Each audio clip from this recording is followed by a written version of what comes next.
Your Excellencies, distinguished professors, I will have the privilege to have the last presentation of this conference, and also a difficult task to offer a sort of perspective for the future of the relation between Romania and the International Court of Justice.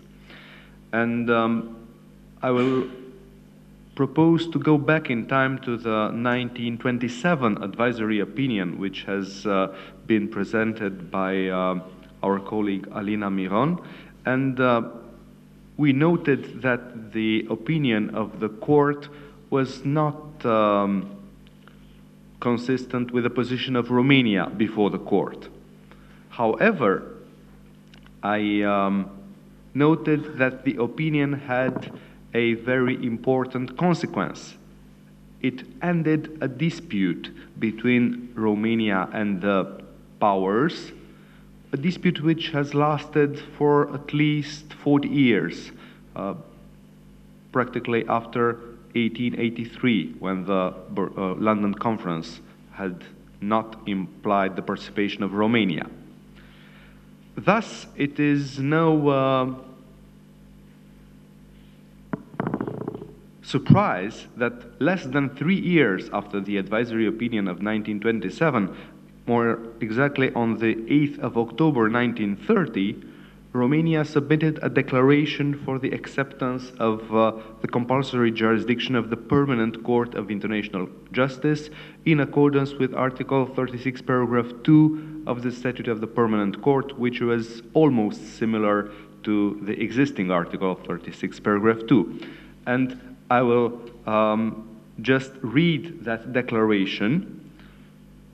The Romanian government declares that it accedes to the optional clause of Article 36 of the Statute of the Permanent Court of International Justice for a period of 5 years in respect of the governments recognized by Romania and on condition of reciprocity in regard to legal disputes arising out of situations or facts subsequent to the ratification by the Romanian Parliament of this accession, and with the exception of matters for which a special procedure has been or may be established, and subject to the right of Romania to submit the dispute to the Council of the League of Nations before having recourse to the court. The declaration contained 2 exceptions. The first, any question of substance or of procedure which might directly or indirectly cause the existing territorial integrity of Romania and her sovereign rights, including her rights over her ports and communications, to be brought into question. And the second, disputes related to questions which, according to international law, fall under the domestic jurisdiction of Romania. Practically, the exceptions show firstly a concern of Romania over territorial integrity, which was the foreign policy mainstream of those years, and secondly a reservation which was quite usual that time, the so-called reserved domain reservation. The question is, what is and what would be the significance of accepting the compulsory jurisdiction of the International Court of Justice? Of course, such a declaration represents a message, a signal that the state considers that international law, rule of law in international affairs and international justice are the right path in conducting its foreign policy and its international relations. It shows that the state has confidence in international justice, and also that it has confidence that its actions, the actions of its authorities, are consistent with international law. Practically, it is both a message of support of the international justice and of the International Court of Justice, and a message to promote rule of law both on internal and external level. Indeed, such words may sound of a declaratory nature, but for a country like Romania, which had a position towards the International Court of Justice and international justice in general, as Sir Michael Wood has pointed out with respect to the reservation to the 1946 Convention, for a country like Romania, this is a real shift. This would be a real shift in the position and in the general paradigm of international law. Now, Romania considers really that international law is a major coordinate of its policy, and acceptance of compulsory jurisdiction of the International Court of Justice would flow as a normal consequence. From a more pragmatic perspective, acceptance of court's jurisdiction facilitates settlement of disputes which cannot be settled through negotiations or other means of pacific settlement. Practical experience has shown and still shows that in relation between states, certain situations may not be solved through negotiations even on a longer period of time. Of course, from the same pragmatic perspective, the risk is that the possibility that another state would institute procedures against Romania, the risk exists in a dispute of a legal nature. In certain cases, such procedures may be regarded as contrary to foreign policy interest.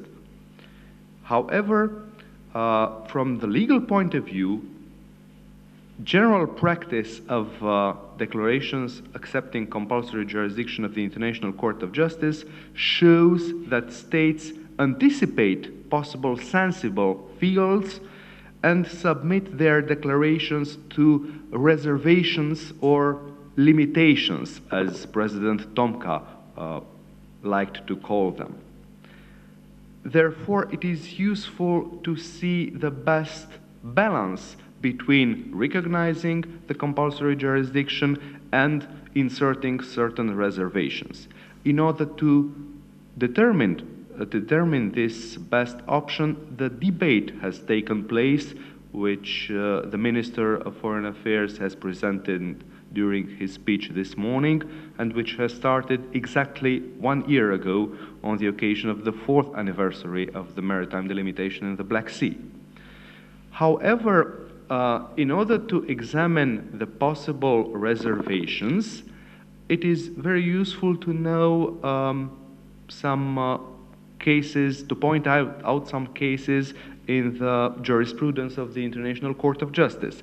For example, in the Anglo-Iranian Oil Company, the court recalled that by these declarations, jurisdiction is conferred on the court only to the extent to which the two declarations coincide.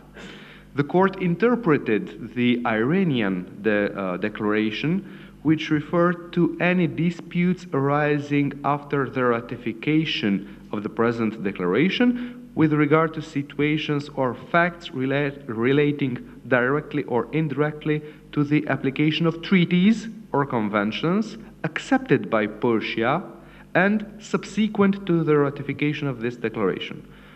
Practically, Iran argued that treaties and conventions must be subsequent to the declaration, while the United Kingdom argued that only the facts must be subsequent to the declaration, not the treaties themselves.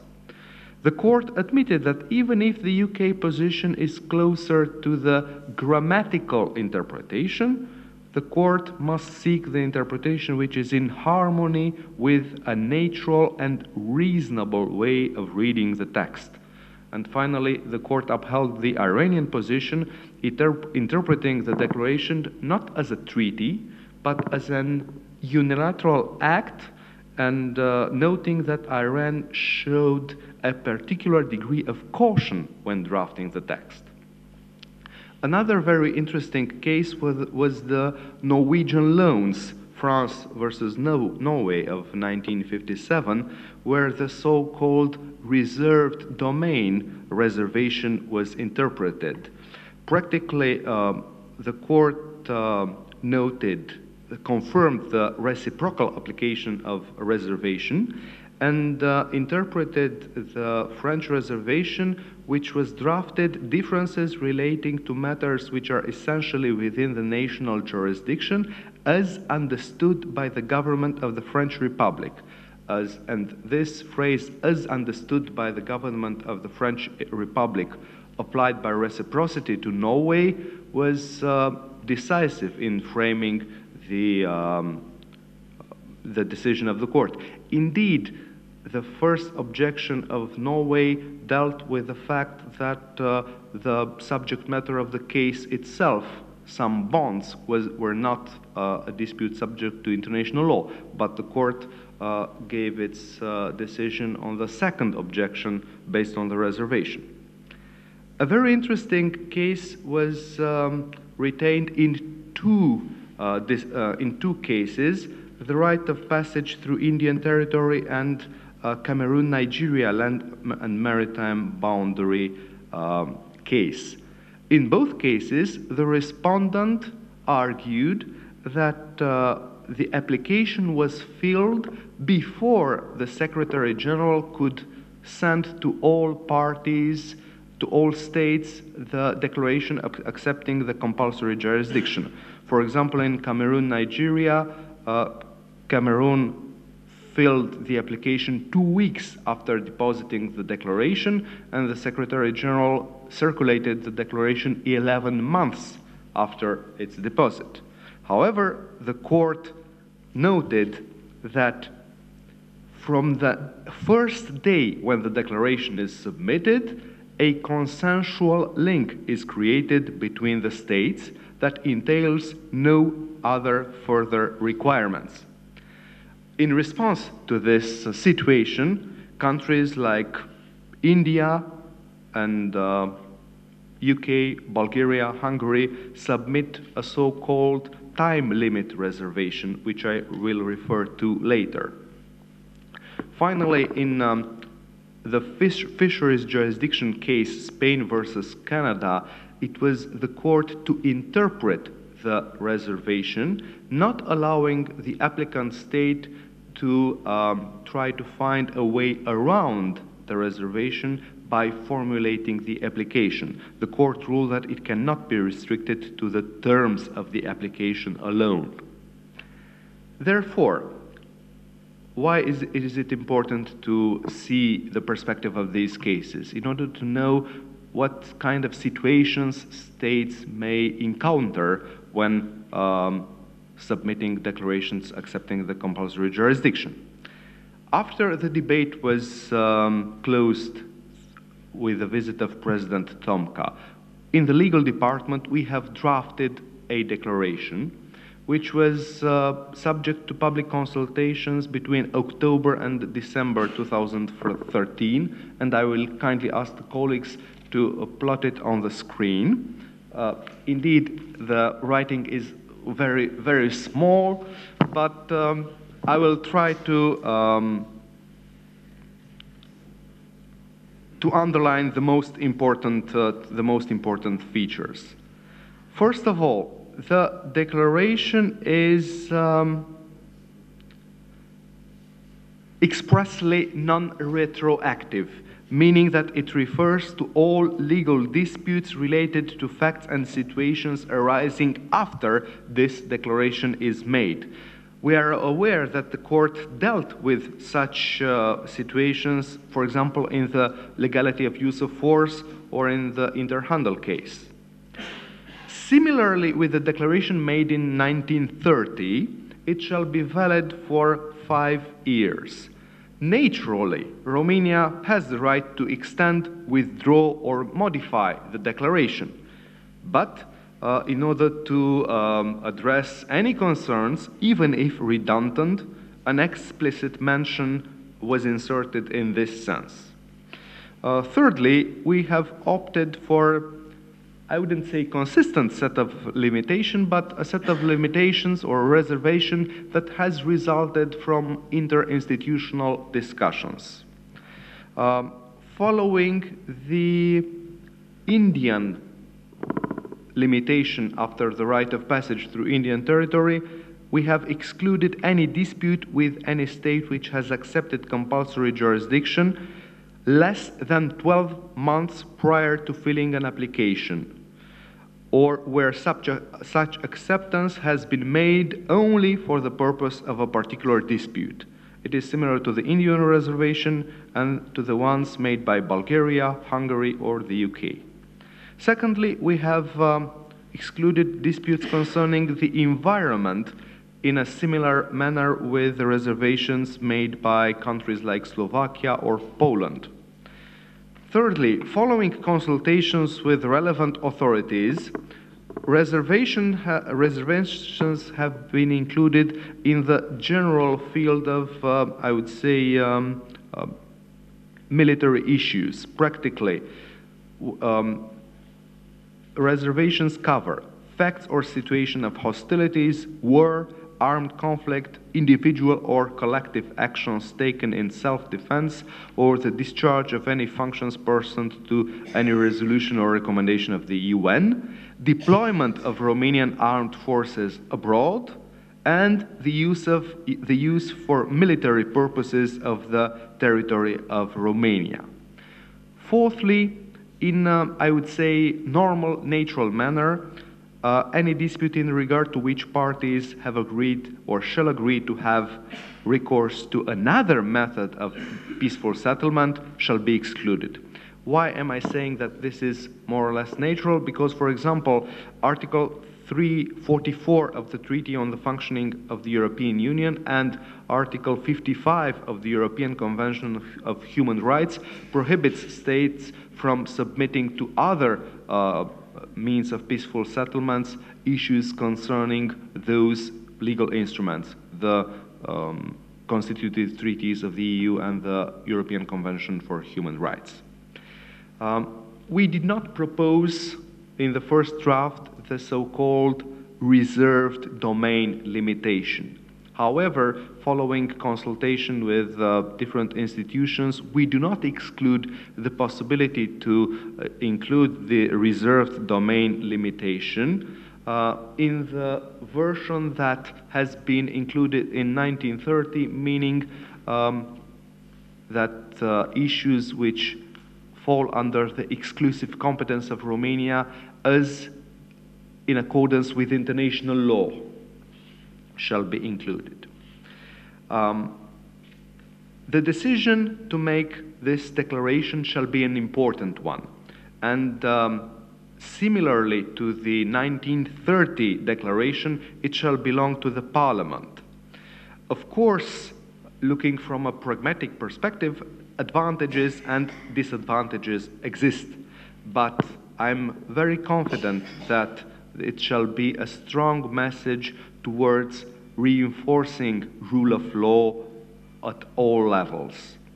And I would like also in the end of my presentation to point out an important issue, the fact that the maritime delimitation in the Black Sea had a crucial role in shaping the public opinion and the opinion of authorities in creating an environment very favorable for the acceptance of compulsory jurisdiction of the International Court of Justice.